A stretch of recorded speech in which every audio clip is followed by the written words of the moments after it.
અંકલેશ્વરના નવા બોરભાઠા વિસ્તારમાં આવેલ તક્ષશિલા વિદ્યાલયે ધોરણ 12 બોર્ડ પરીક્ષામાં નોંધપાત્ર સફળતા હાંસલ કરી છે. શાળાએ સામાન્ય પ્રવાહમાં 92.50% અને વિજ્ઞાન પ્રવાહમાં 84.78% પરિણામ પ્રાપ્ત કરીને શિક્ષણ ક્ષેત્રે પોતાની શ્રેષ્ઠતા ફરી સાબિત કરી છે.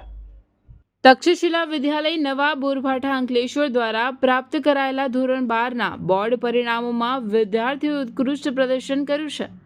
સામાન્ય પ્રવાહમાં શાળાએ 92.50% પરિણામ મેળવ્યું છે, જેમાં નિધિબેન અશોકભાઈ સવાણી 98.33% સાથે પ્રથમ ક્રમે રહી છે. પ્રિયંકાબેન સુરેન્દ્રભાઈ પરમાર 93.14% સાથે દ્વિતીય ક્રમે અને ભૂમિકા ભરતકુમાર વૈષ્ણવ 92.86% સાથે તૃતીય ક્રમે સ્થાન મેળવ્યું છે. વિજ્ઞાન પ્રવાહમાં પણ વિદ્યાર્થીઓએ સરાહનીય પરિણામ આપ્યું છે, જેમાં શાળાનું કુલ પરિણામ 84.78% નોંધાયું છે. યશ ભૂપેન્દ્રભાઈ પટેલ 93.48% સાથે પ્રથમ સ્થાને રહ્યા છે.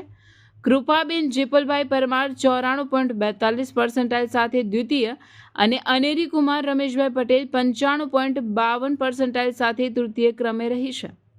શાળા પરિવાર અને સંચાલક મંડળના પ્રમુખ ગુમાનભાઈ પટેલ, ચેરમેન વિમલભાઈ પાઠક, શૈક્ષણિક સલાહકાર પીબી પટેલ સાહેબ તથા પ્રિન્સિપલ ઘનશ્યામભાઈ પટેલ દ્વારા તમામ સફળ વિદ્યાર્થીઓને હાર્દિક અભિનંદન પાઠવવામાં આવ્યા છે અને તેમના ઉજ્જવળ ભવિષ્ય માટે શુભેચ્છાઓ પાઠવી છે. શાળાના સફળ પરિણામે સમગ્ર વિસ્તારમાં ગૌરવની લાગણી ફેલાવી છે.